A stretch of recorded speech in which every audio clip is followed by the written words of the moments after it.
Hi, everybody. Welcome to our Beyond the Gates, Lake County Sentinel Entertainment, Beyond the Gates. Sorry about that. Weekly recap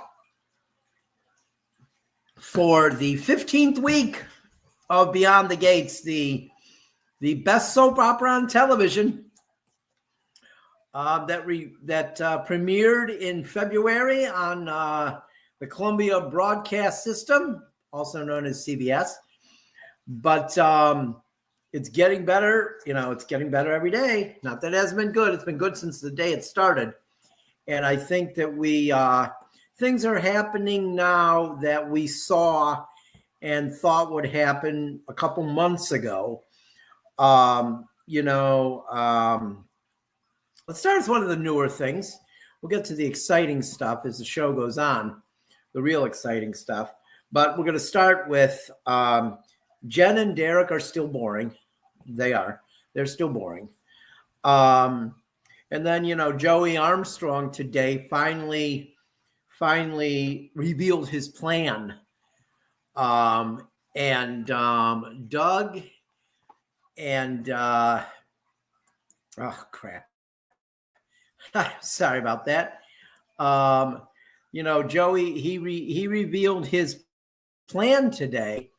And I'm not sure that he really thought, I think he's arrogant enough to think Vanessa would be okay with it.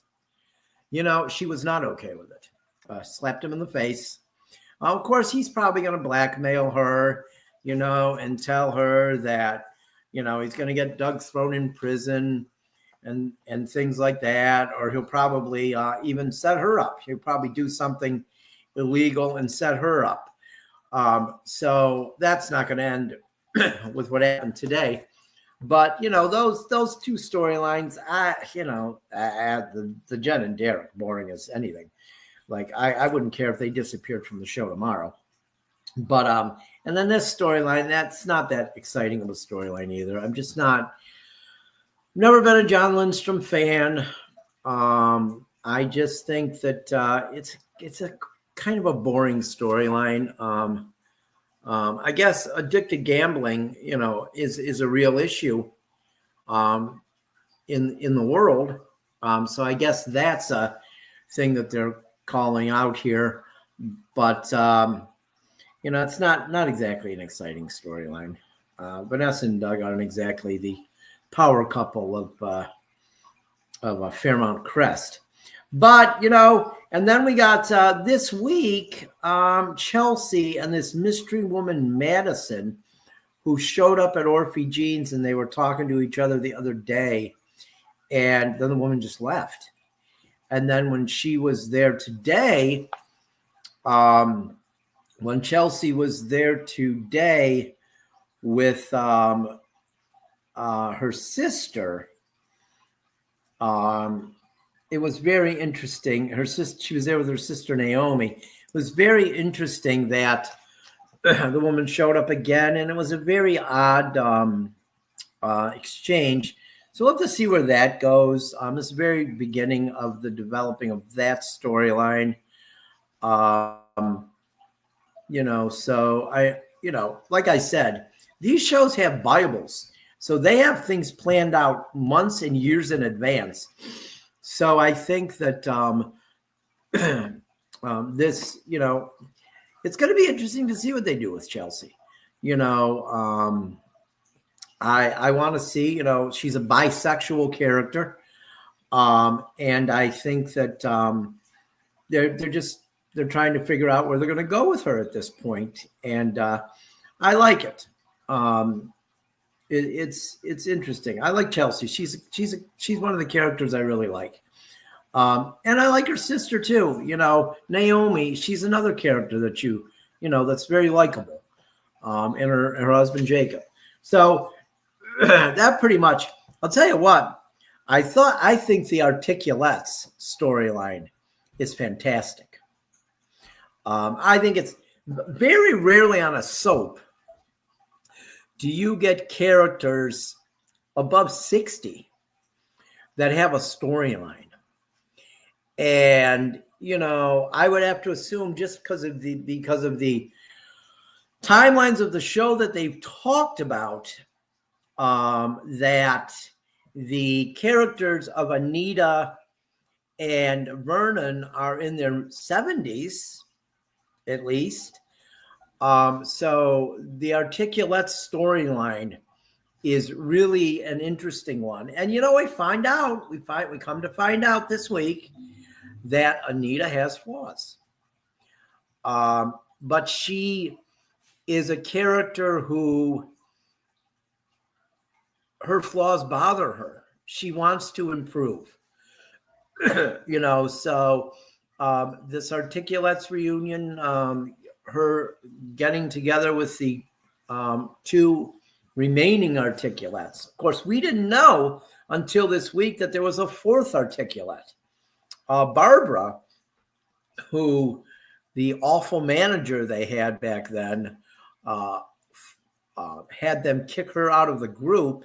And then apparently from the letter that Anita read earlier in the week, Barbara committed suicide by handgun is what the storyline sounds like it is. And Anita, for all these years, felt really guilty about this. Great acting by Tamara Toomey. Oh, it's just really good acting. Her grief over the death of Barbara, and blaming herself, it was just amazing acting. And I'm telling you, our Clifton Davis and her, their chemistry is amazing.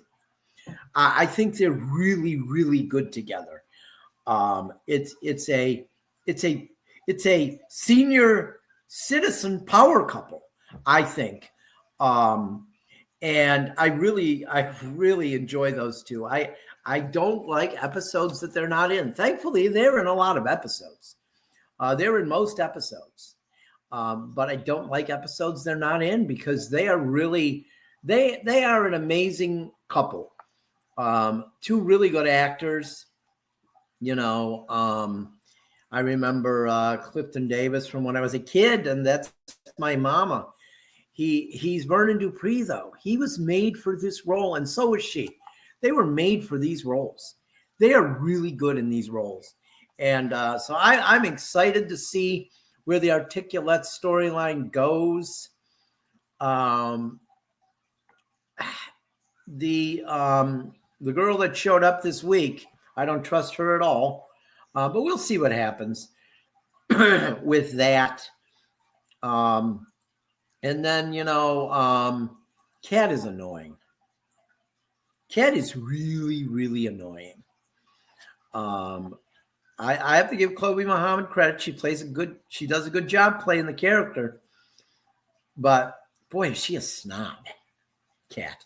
She is a 100% a snob.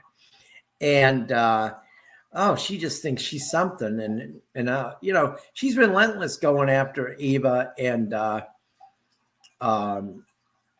Leslie / Dana.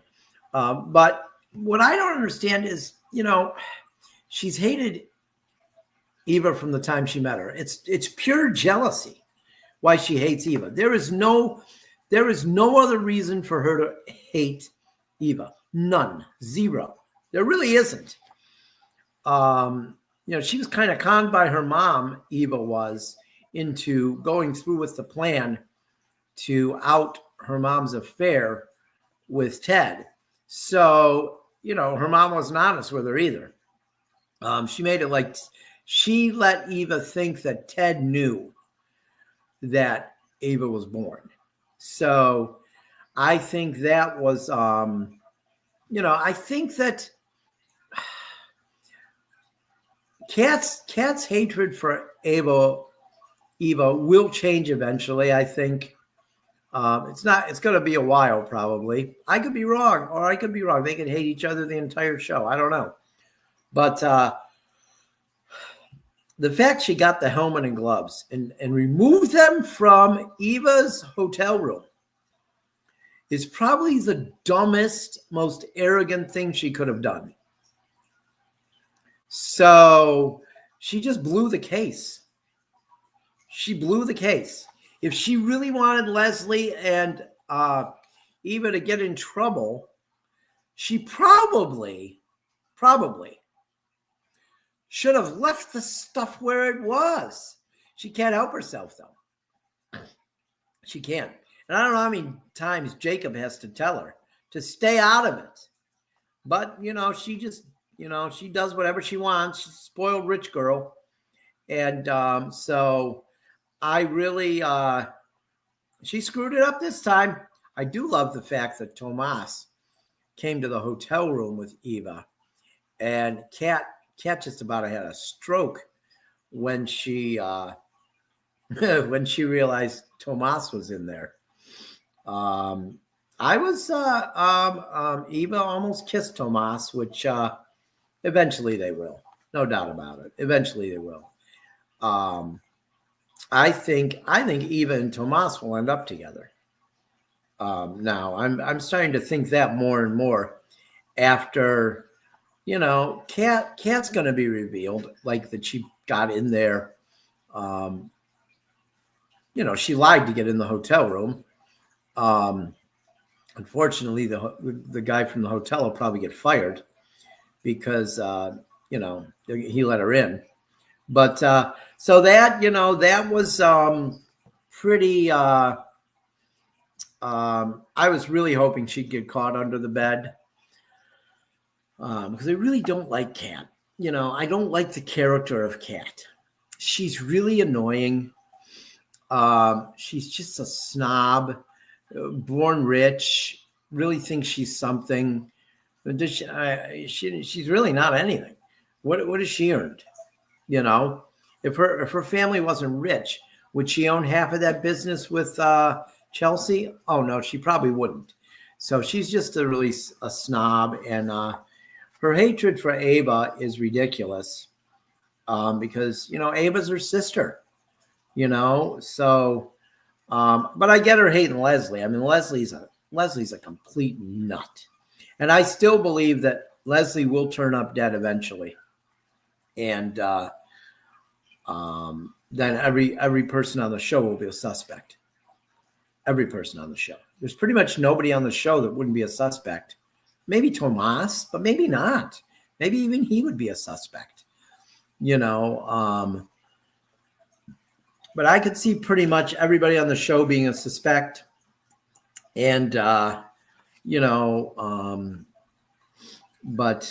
that storyline isn't even close to being over. It's a good storyline. I think Danny's going to show up now here.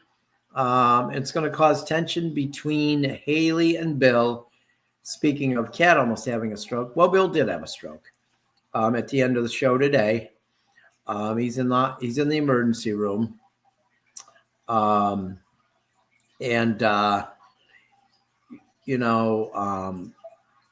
They called, Derek called Naomi, and her and Chelsea rushed over there. I don't know. Bill, Bill's not going to die. Let's just put it that way. Bill's not dying. They're not killing Bill off at this point. He is a pivotal character.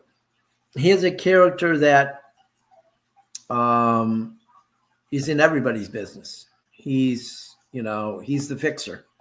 So he knows a lot about everybody in Fairmont Crest, and it would be a mistake to kill him off. Bridget and Jerome Dobson aren't in charge here, so they're not going to kill off a character that's got a lot of life. If you don't know who Bridget and Jerome Dobson are, they did Guiding Light for decades, and then they created Santa Barbara,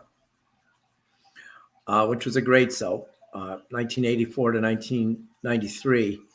But they killed a pivotal character off, Mary Duval, Sister Mary Duval, killed her by the sign of the Capwell Motel falling on her in the show. And they admitted later that was their biggest mistake, killing Mary off, because it really, viewers were not happy with that because Mary was a very popular character. And so, yeah, I don't think the producers of Beyond the Gates are stupid. They're not killing off Bill Hamilton. So this stroke, there's going to be some storylines that come from this. I really do think it'll cause tension between Bill and Haley, because Danny's going to be there all the time, and it's going to cause tension between Danny and Andre, I think. I really do. Because Andre, recently told Danny that he has feelings for her. It's not just a jump in the sack and boom, boom, and it's, we go on with our lives. So, but I think it's definitely going to cause trouble between Haley, Danny, and Bill, because Danny's going to be there all the time, and that's going to drive Haley nuts. So, that's what's what went on this week, and what I think is going to happen. Before we end today, I would like to say, today is the 81st anniversary of D-Day, when the Allied troops invaded Normandy and pretty much saved the world from the Nazis. So, a lot of men lost their lives that day, and then weeks to follow, when they liberated France and Europe. So we should never forget these people. It's a historic day for the world. So D-Day, the 6th of June. And we wouldn't be able to watch our shows like Beyond the Gates, probably, if those men hadn't fought that day and that whole war. So we should really be grateful for them, because we probably wouldn't be sitting here today and enjoying the things we do if it wasn't for those men. But Beyond the Gates, Fairmount Crest. Wouldn't it be cool if there was really a Fairmount Crest you could go visit? That'd be pretty cool. I mean, I really love this show, and I just think that it's not been on quite 4 months yet, but it seems like I don't remember not watching it. I've adjusted my day, my schedule. I work in the morning, then I come home, I eat, I watch Beyond the Gates, and then I go and I work again, or I go to baseball practice during baseball season. But I've adjusted my schedule for Beyond the Gates because it's that good. I didn't know what to expect when it came out on February 24th. I didn't know what to expect, but I knew right away after watching the first day that it was going to be a good show. And it's getting good ratings, which I love. It's been renewed for a second season, which is amazing. And I just can't wait to see where this soap goes. And eventually, I hope when my granddaughter gets old enough to understand soap operas, she can watch it with me, maybe. It's a really good show. And I'm really happy I decided, when I saw it was coming on, I'm really happy I said, I'm going to watch this show from the beginning. So you guys could write me questions. You guys could tweet at me at TBBucksTim on X. You could email me at Shirer, SHIRER, at LakeCountySentinel.com. Put in the subject Beyond the Gates. And I'll answer questions on the show. I'll even do a shout out. Email me and I'll do a shout out to you. because I love to know that there's other people out there like me that really love this show.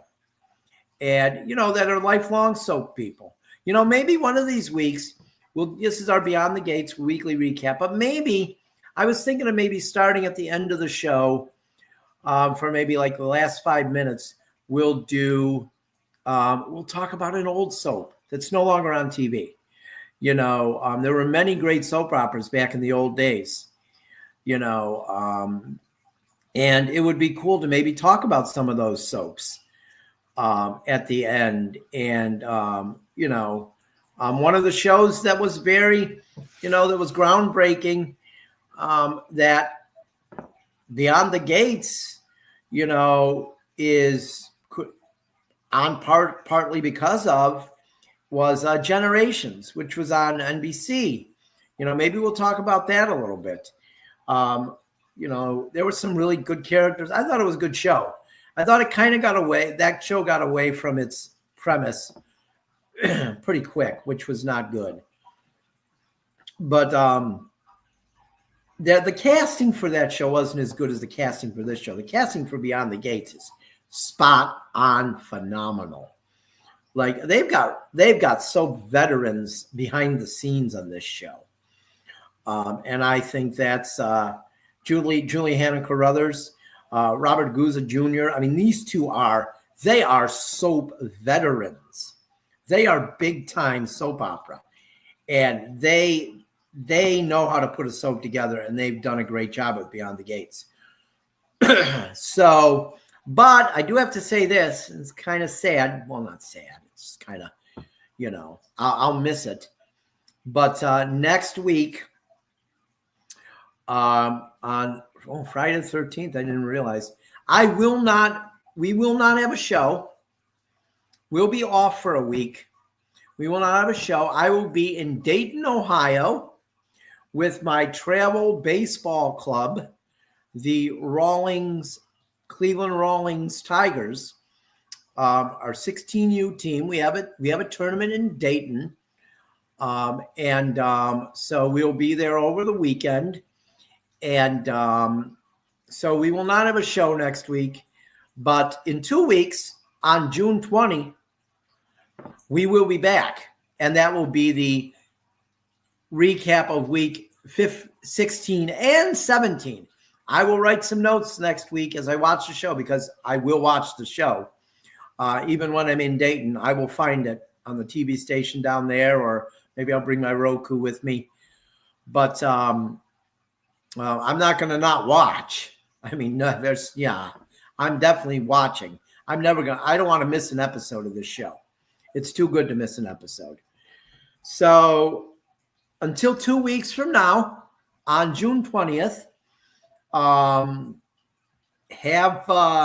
enjoy the show, enjoy the Duprees and Beyond the Gates. And until next time, maybe I'll see you somewhere in Fairmount Crest.